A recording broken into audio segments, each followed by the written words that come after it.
ще накарат да държиш, като намаля ръката. Не ми. Не е HD ли? Да.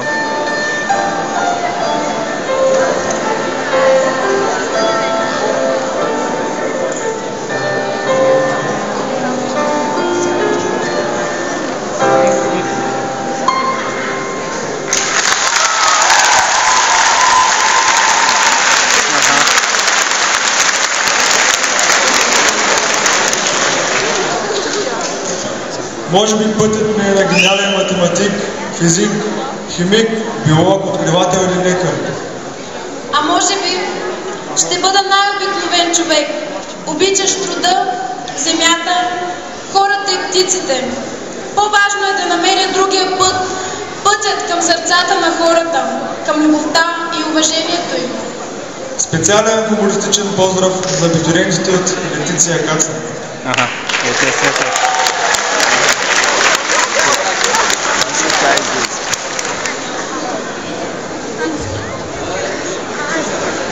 Здравейте, аз съм вашата стюардеса Летиция Каца. С мен са пътували много известни личности и даже виждам някои от тях. Тук са 12 тяха със своята класна за последните 4 години Людмила Русева, както и госпожа Чекарова.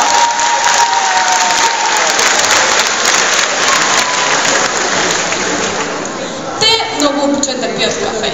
Само че го пият сутринта на летището и обикновено пропускат първия самолет. И така, виждаме 12 Б клас. Те пък са големи математици, с тях редовно летим по състезания. Цяла България сме покорили. През цялото време се задача решават. В полета, извън полета, винаги. Последната им задача беше много интересна. Като вдигнаха входа на дискотеката от 2 на 3 лева, с колко процента го вдигнаха? Тук са 12 В клас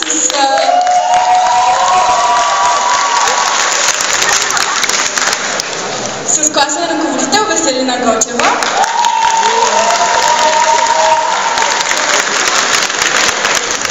Сред тях е и републиканският шампион по Муай Тай.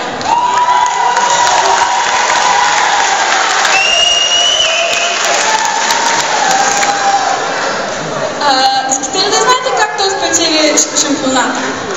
Почнаха да го замерват всичките учители с двойки. Двойки по математика, двойки по български, двойки по физика.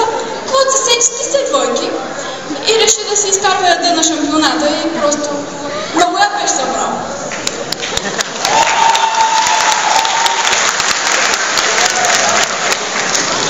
12 К клас с класен ръководител Герданка Дойнова.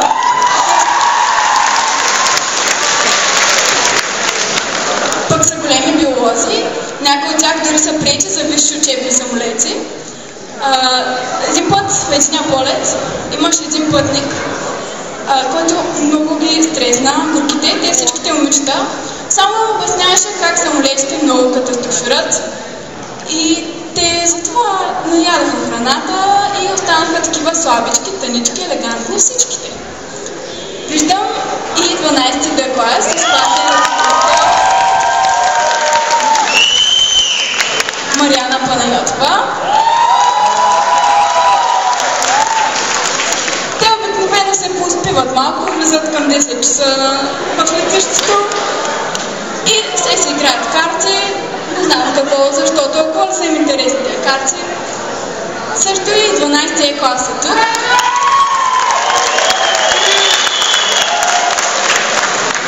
Заедно с своя класен ръководител Живка Цветанова.